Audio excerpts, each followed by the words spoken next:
But this final 1 o'clock session is with Claudicia Harriel, and it is connecting with students to inspire academic growth. Who doesn't want that, right? We all want that. Absolutely. You already have, I'm sure, have a feel for the energy that Claudicia brings, which is pretty spectacular and personalized. And I will personalize her right now with her bio. So Claudicia Harriel is a senior educational consultant and growth culture coach at Abundant Fruit Educational Services. She works with educators to produce classroom cultures conducive to productivity and academic growth. Excellent. Claudicia believes that when educators understand that mistakes are learning opportunities and challenges are growth possibilities, their expectations of and interactions with students are positively transformed. All right, letting more people in. Throughout her more than 2 decades as an educator, Claudicia taught in multi-grade, get this, everyone. She taught in multi-grade, single grade, self-contained, specialized subject classrooms at public, private, charter elementary, middle, and high schools located in urban, suburban, and rural school systems. We've had many lives, clearly. All right. Irrespective of the setting, Claudicia always fostered a classroom culture that taught students the value of fearlessly making mistakes early and often as a means of engaging them in the natural learning cycle. And as a result, students repeatedly made some of the highest growth gains on academic standardized tests. So welcome, Claudicia Harriel. Thank you so much for this presentation. And I will go ahead and just do a little bit of housekeeping. This is the last session of the day, as you know, prior to the final speaker. So you know the deal with keeping your microphones on mute, putting whatever you want to ask or share relevant to this presentation in the chat. Please feel free to blast some positivity out on social media about today and the sessions you've been attending. And you are automatically, when you registered, you had the opportunity to register for some free merchandise and giveaways. So that will be coming up as well at the end of today's sessions.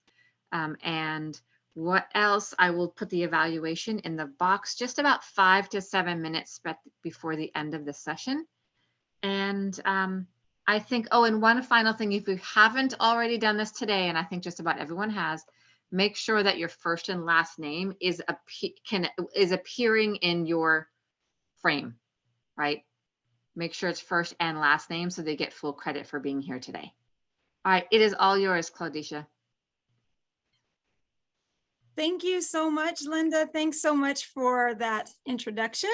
And we have been around doing a whole lot of things, just seeing where we fit in and just how we can just make a bigger impact. So thank you guys so much again for joining us.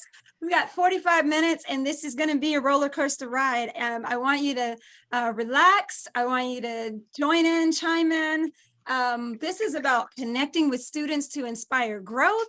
And a lot of that connection has to do with engaging and getting your students to engage. So we're going to talk about how to cultivate a student-centered learning environment. All right. But before we get started, just a few, let's see, there are social suggestions here. I like to put it in the acronym OPEN. Just be open. And I did this in my classroom as well with my students. Guys, I might say some things that challenge your way of thinking. We have a lot of veterans in here.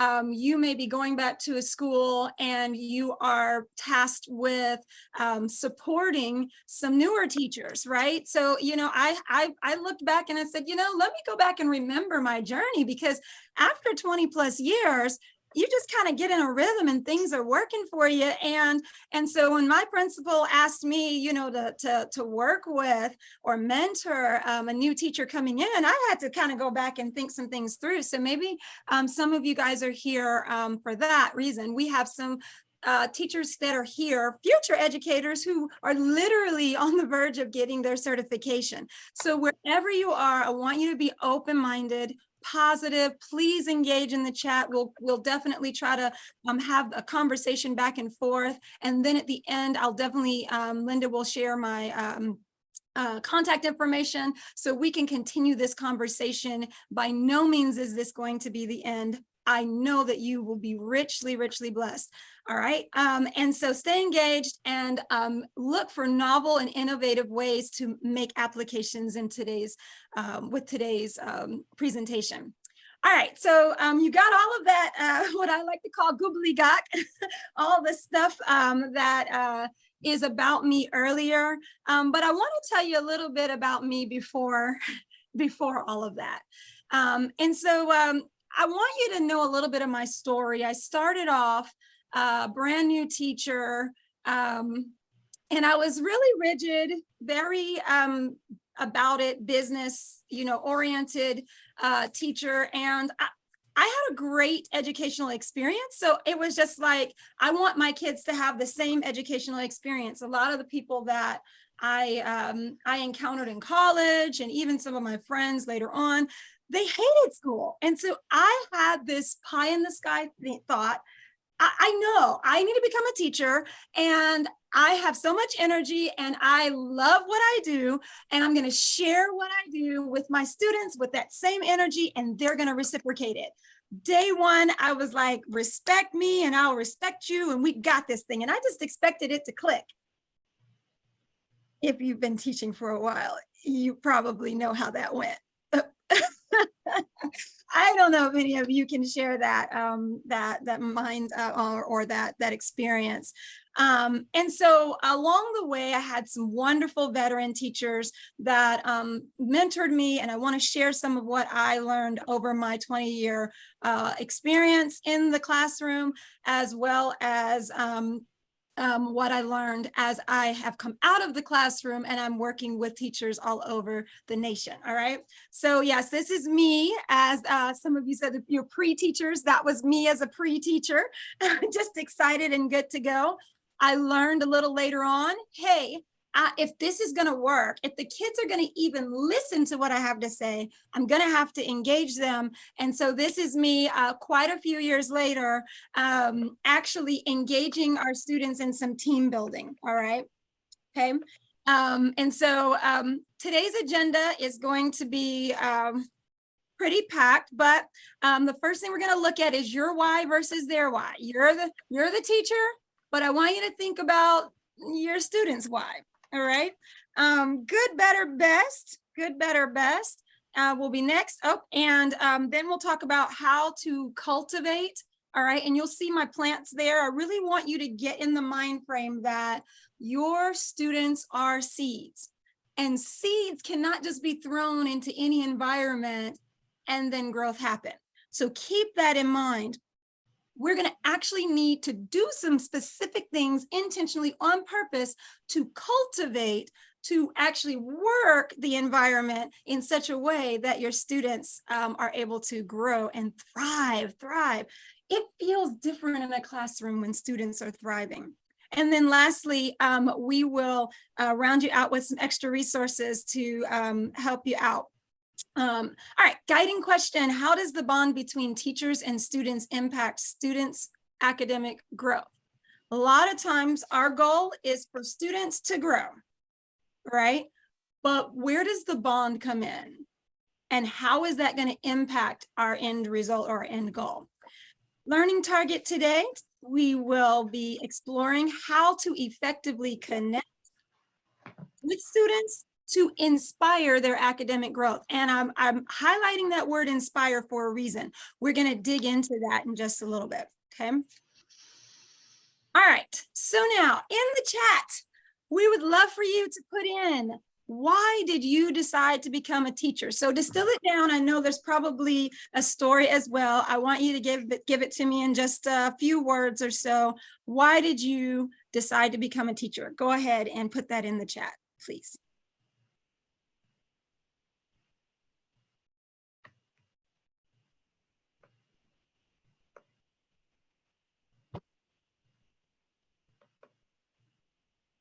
Okay, Claudette says to make a difference. Why did you become a teacher? Okay, to be positive, make a positive difference in lives. Nice. Stephanie says, I want to make a positive change for students and inspire them to think outside of the box, become future leaders. Novak said, I wanted to share my life, educational hacks from childhood with other children. To support children in need, Jane Ann says, because I love teaching. Lovely, Blair. Diana says to leave a positive impact. Denise says to close the opportunity gap among urban students, to be a better teacher than what I had as a kid. Absolutely, I've seen that a lot. Heather says she comes from a family of educators and she loved learning. Edward is paying it forward. Derek says to help kids not turn out like my brothers in prison. God bless you, Derek. Maciel said, being around children always made me feel like I had a purpose. I'm noticing a theme here, Linda. I don't see in here anywhere where people said, I want to be a teacher so I can run around putting out fires all day and telling kids what to do and sit down and be quiet and move over. I don't see any of that. Do you? No. You see? No. And so it's interesting. Most of what we're putting in, and then keep it coming, please. It all is dealing with making an impact and moving kids along in a positive way. All right. Now I want you to pause and shift gears. And I want you to think about why they come to school. Why are the students coming to school? Put that in the chat. Because they have to. Yeah. Yep. That's a reason. To escape. Yeah. To be seen Nice. and heard. To learn, because it's illegal if they don't. That's a good safe place, right? A safe place. Yeah. Someone said, what is that? Mrs. Harnitha said to see their friends, right? Yeah. Love and attention, interacting with peers. So the reason that we are there and the reason that they are there are not necessarily directly aligned, but if we can keep in mind some of the reasons and understanding their perspective for why they're here. Simon Sinek says, if we start with our why, then we can jump into the what and the how. And that again is key with making our connections. We must be very clear about our why. We've got to be clear, because what I'm about to share with you is not for the faint of heart. But if you implement what I'm sharing with you, it will not only change your students' lives, but it's going to greatly impact the joy that you feel at the end of each day, right? Okay, so let's jump in. I told you it was going to be a ride. Here we go. All right. Good, better, best. Never let it rest until your good becomes better and your better becomes best. This quote is attributed to Saint Jerome. You could be anywhere right now, but you're here. And this is why we're here, because whatever we have, if it's good, we're trying to make it better. And if we have something that's better, we're trying to get it to the best. All right. And so let's work together. Let's stay together. Engage us in the chat. Share all of your thoughts, your questions, your comments. Linda's going to help me with seeing that. And so that we can make sure that we are addressing any of your thoughts or concerns. All right. So first question. And this is one that I'm going to ask you to think about. There will be some that I want you to actually respond to. So when we keep it moving, you'll understand why.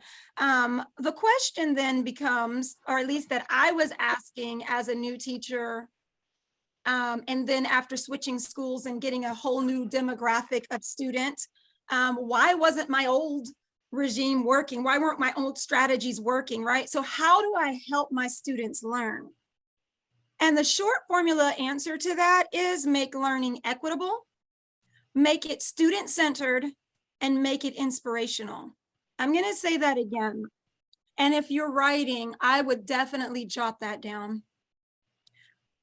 Students learn when the learning is equitable, when the learning is student-centered, and when we make it inspirational. we're going to have to talk then about these terms, because we hear these terms a lot. They're thrown around a lot, and sometimes their definitions can get just a little skewed, right? So what does it mean? Let's start with equity versus equality. And many of you may have seen this, this graphic here, right? I want you to take a look at it, and in the chat, want to know, you're choosing the left or the right. You're going to tell me the left or the right, which graphic represents equity and which graphic represents equality. Which graphic represents equity and which one represents equality. See, this is key. We've got to make sure that we really have a clear understanding of the difference between the two, because sometimes they're used interchangeably and they are not the same. Mm-hmm. They are not the same. Linda, what are you seeing in the chat? Right now, left equality, left is equality and right is equity. Nice, nice. Let's see, hold on, let's catch up to it. Yeah, number 1, equality, number 2, equity. Nice, nice. So equality means every single individual is getting exactly what the other person is getting. I like to equate it to equal resources. Notice that the goal is for everyone to see over the fence, right? And so we say, okay, we're going to give everybody a leg up. And so we've given everybody a box. Is that helping everybody to accomplish our desired outcome, which is seeing over the fence? Is that helping?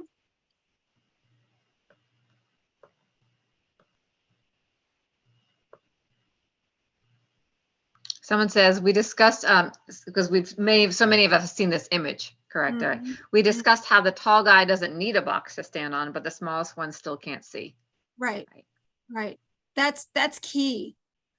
In the situation where we give students what they need so that we can have equal outcomes, that is what we define as equity. So the difference between equal resources, equality, and equal outcomes, equity, makes all the difference in the world. How many times have we tried to give a student something they didn't want or didn't need, like the tall guy, right? Okay.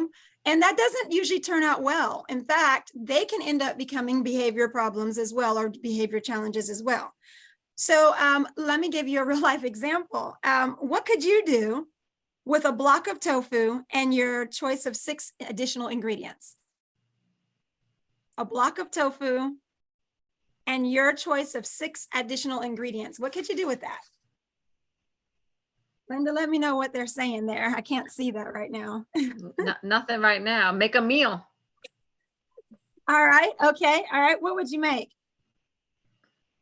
Make some curry tofu and white rice. Make pad thai. Make a meal. Nice. I'm gonna add mine. Make something delicious.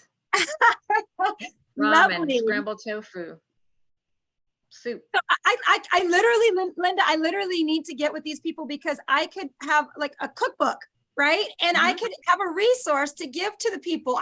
If I had like $1 for every time someone says to me, ew, tofu, right? And I have been vegetarian for years. I most recently just started eating fish, but since I was like 3rd grade. So I have been eating tofu for a while. And to your point, I would be able to work wonders with that tofu. Who was that just said they don't like tofu? Someone said, yeah, in the what voice happens of a to the student, rest of us that don't eat tofu? I got you, Kevin. I got you. He's like, I don't even eat tofu, right? A lot of people who say they don't like it, when I start talking with them, it's the experience they've had with it. And obviously there are other reasons that people don't eat tofu as well. But you can imagine the support that would need to be given would be different depending on what your experience has been with the tofu, right?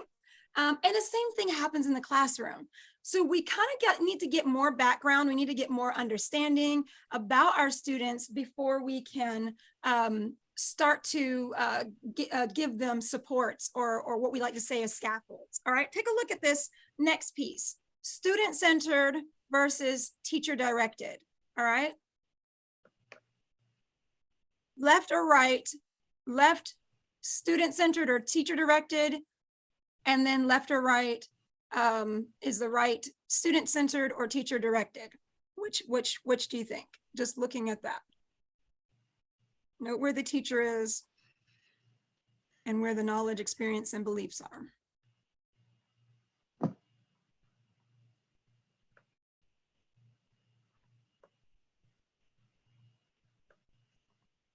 All right, teacher directed on the left. Yeah. Student centered is on the right. Nice, nice, nice. You got it, you got it, you got it. Now, my question then is, well, let's back up before we talk about question. So we've got two different ways of disseminating information. We've got sort of the stage on the sage situation with teacher directed or teacher centered on the left, and more of a facilitator coach on the right with the student centered. One is more competitive in nature. And when I say competitive, generally speaking, the teacher will have the knowledge and the experience that he or she is disseminating to the students. And then the students will kind of regurgitate back, or they will respond. And it's usually kind of a ping pong back and forth type deal, right? On the right side with the student-centered, generally we will have more of a volleyball type situation, right? So some of that knowledge and experience can come from, and certainly absolutely does come from the teacher, but we also have a whole lot more collaboration and engagement between independent individuals with the student-centered learning. So now I want us though to step outside of the either or mentality and think through what are the advantages of each? What are the disadvantages? What do you see? And I'm gonna keep talking, but I want you to put this in the chat because we're gonna talk about this for a little bit. Because I really want new teachers, and those of you who will be mentoring new teachers, I want you to help them with understanding that there's an important distinction here between the either or saying that one is better than the other. We really need to think through why we're doing what we're doing and what would be the advantage or disadvantage of each format.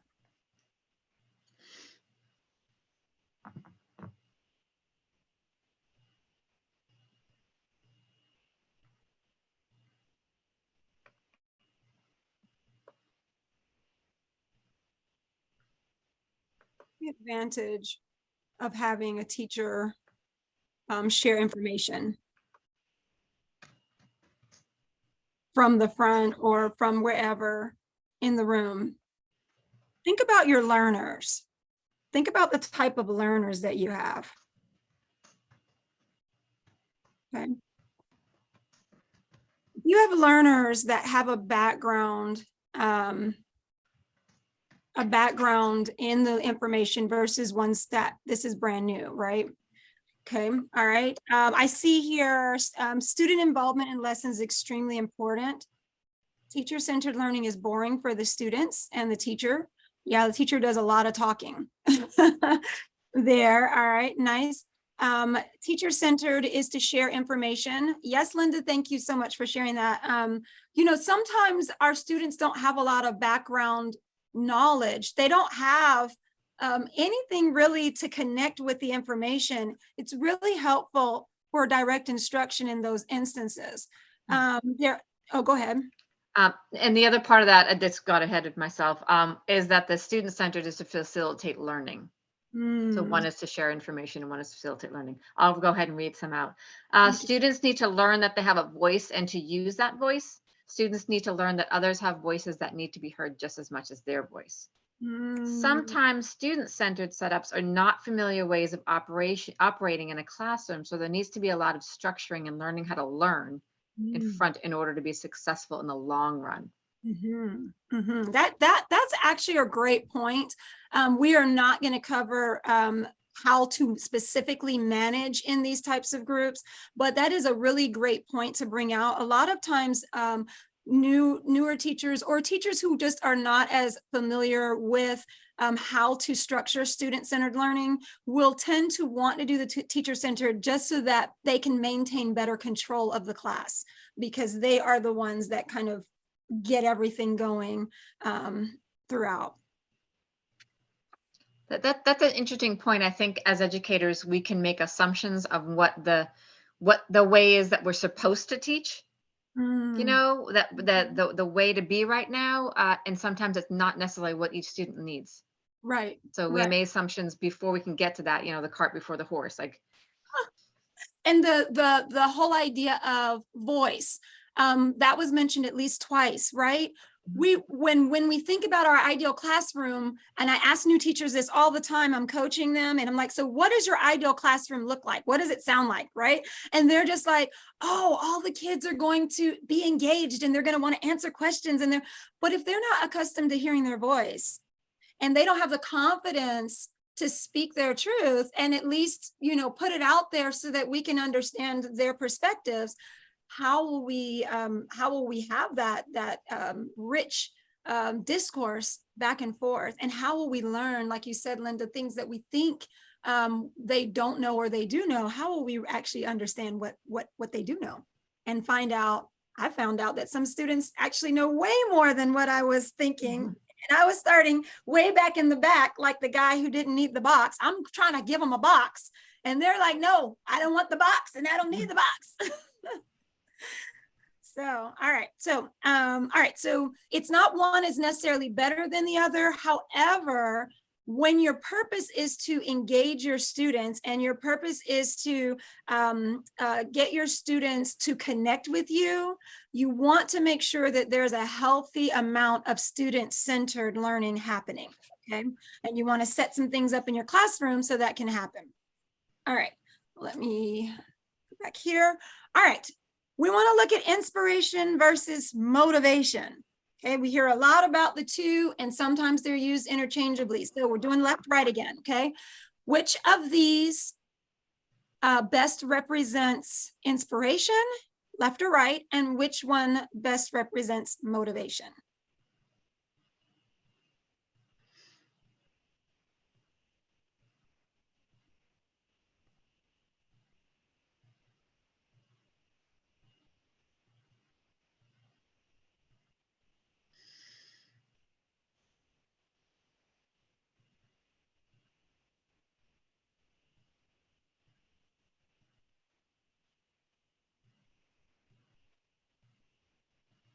All right. all right, motivation on the left side. Light is inspired. Left motivation, right inspiration. All right. Let's see what we have here. Not a total consensus. Looks like we're a little split here, right? Okay, let me tell you, I have to be honest. When I was first looking into this thing a few years back, and really trying to put my finger on what makes a great teacher amazing, like what is that ingredient? Because I would see teachers who had fabulous lessons. Like, I mean, when you look at that lesson plan on paper, amazing. If the kids would be engaged and interact and cooperative, and they had actually worked through the activities, oh my goodness, it would have been spectacular. But for some reason, those teachers were not connecting with their students. And then I would see another teacher whose lesson was meh. Like it didn't have all the bells and whistles, and it didn't necessarily have as many activities and whatnot. And yet you would go in and the kids are on the edge of their seats. They're waiting to see what's going to happen. And they're like engaged, like they're just there, right? And as I started asking teachers questions, as I started observing even more, as I reflected back on my many years of experience and then started reading up on it, it is our misunderstanding of the difference between inspiration and motivation. So let's take a look at this thing a little bit more, more in depth here. Right. So if you said motivation is on the left and inspiration is on the right, then you were right along where we were headed. But let's talk about why. Let's talk about why. I want you to look and see and think through what is the difference between motivation and inspiration. So Jonathan Mead with the Ideas blog asked this question on Twitter, and here are some of the responses he got. I want you to think about these responses, and then we'll kind of dig into this some more. Simon Lowry said, motivation is external, inspiration is internal. Motivation is external, inspiration is internal. Okay, all right. Natalie DeBruin said, motivation is the push, inspiration is the pull. Motivation is the push, inspiration is the pull. What do you make of that? What do you make of that? Throw that in the chat there, and let's kind of dig into that.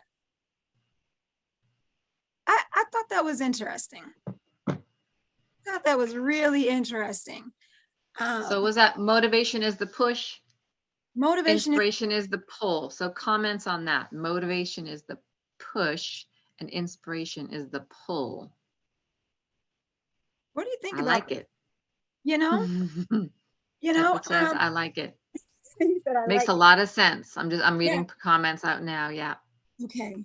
Because for me, it was really gray. Linda, I was like, okay, tomato, like, nah, right? Mhm. But I could see the huge difference it made in the classroom, right? Are we pushing students toward goals? Are we pulling them toward their goals? And by the way, who decided the goal? It makes all the difference in the world, right? Okay, so Jonathan also had something to say about this as well, right? Before you go on, can I read a couple more comments? Absolutely. Fantastic. Motivation is definitely the push. Inspiration is the car, motivation being the fuel. I didn't say that correctly. Inspiration is the car, pause, motivation being the fuel. Yes. A motivated person does well for him or herself, and an inspired person inspires others, aka lights up the room. Yeah. Motivation can be temporary and inspiration is deeper and longer lasting. Beautiful. See, now, when you say motivation is temporary, look at all of the contributors to motivation, right? If you have a really good goal or you happen to have a great idea, right? Maybe you have great support. Have you ever noticed students who did really, really well in your class, and then you follow them the next year and you find out it wasn't so hot and they didn't do so well? Or perhaps you're seeing great success with them, but when you talk to the teacher the year before, or you get the reports for the class from the year before, and it's all doom and gloom, and then you have this sort of success with them, right? And then they experience success, so they're motivated, right? That performance is high. All of those are from the outward in. So what happens, like you say, it's temporary. What happens if you don't have a teacher that is as supportive the next year? What happens if they're not as successful up front? What happens if something happens in their life or in their environment at home, which you have no control over, right? And now their attitude shifts, right? All of those are going to make a difference. All of those are going to make a difference as to whether or not that child presses forward. And we talk about helping build resilience, and we want to make sure that kids are actually growing and they're set for life. Then we have to start inspiring them. We have to. Jonathan Mead says, motivation is about the things that you think you should do or that you're supposed to do. Inspiration is about being called to act because you're in direct alignment with the magnetic luminous morrow of potential that is you.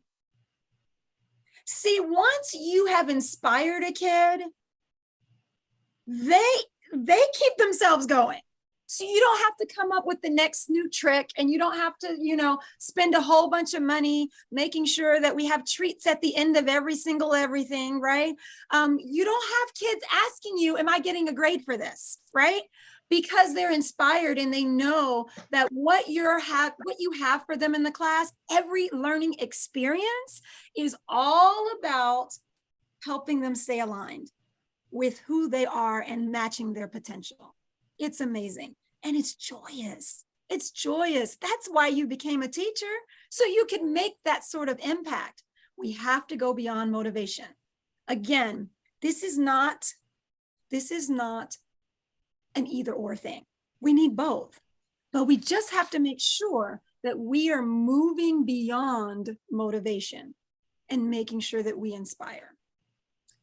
So then my next question was, or became, how do I get I'm sorry, before you go on, I just want you to look at the time. It's 1:38, just to keep that in mind. In a minute or two, I'm going to put the evaluation link in the box in the chat. Please continue, but I want to let you know I'm putting that in there. Thank you so much. Thank you so much. All right, so we're going to get a move on. Don't worry if you're not able to get all of this. We do have a resource at the end if you'd like to get it, if this has been helpful. 45 minutes, I told you, is not enough, but that's okay. If you'd like to get all of what we're saying, kind of a brief overview, we'll have access to that a little bit later. So how do I get alignment between my students and their learning so I can inspire? Good question. By recognizing that there's a science and an art to both, right? Okay, and so we're going to just briefly kind of hit on the art, which is understanding student perspectives. Remember that the art of something is more subjective. It's influenced by feeling, right? But there's an art and a science, and if we focus only on the science of things, then that can make it so that we miss some students. And if we only focus on the art, we're going to miss some students, right? So inspiration is going to be on the art side of things. Science on the other side is going to be more objective. It's going to be guided by data.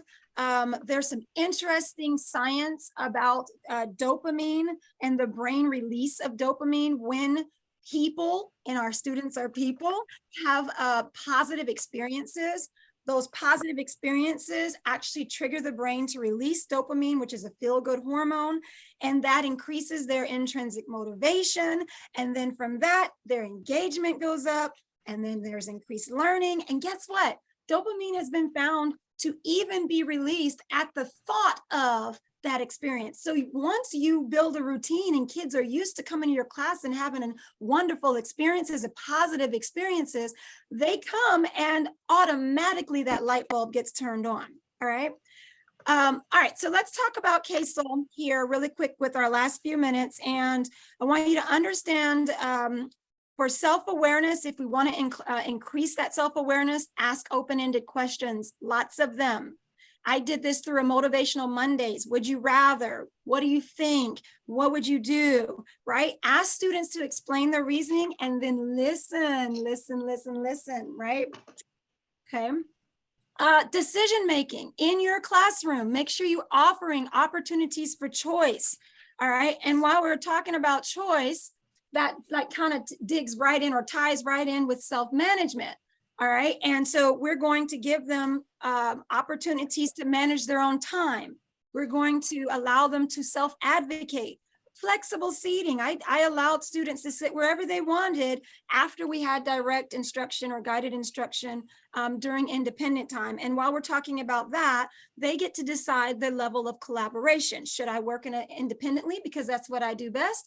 Or should I work in small groups or pairs, right? And a lot of students actually don't see the connection between their choices and then their actions and then the consequences of those actions. So these are skills that you have to teach. Relationship skills allow students to collaborate. So some examples there: turn in talks so they can summarize what you've talked, what they've heard. A partner review, right? So that during independent practice, as often as possible, let kids collaborate.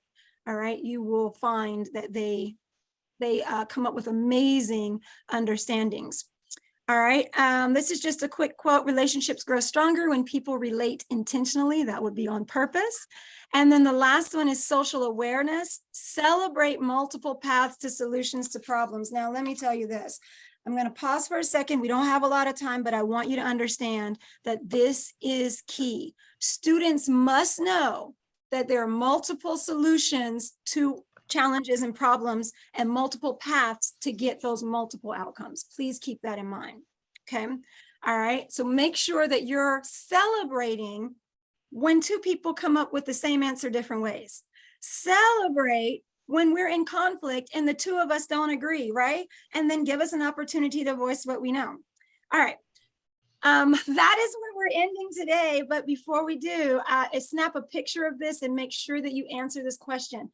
These questions, these next two questions, are not rhetorical. We just don't have time to like flesh them out. If you want to be successful, you have to actually answer the question. How will you intentionally connect with your students next year?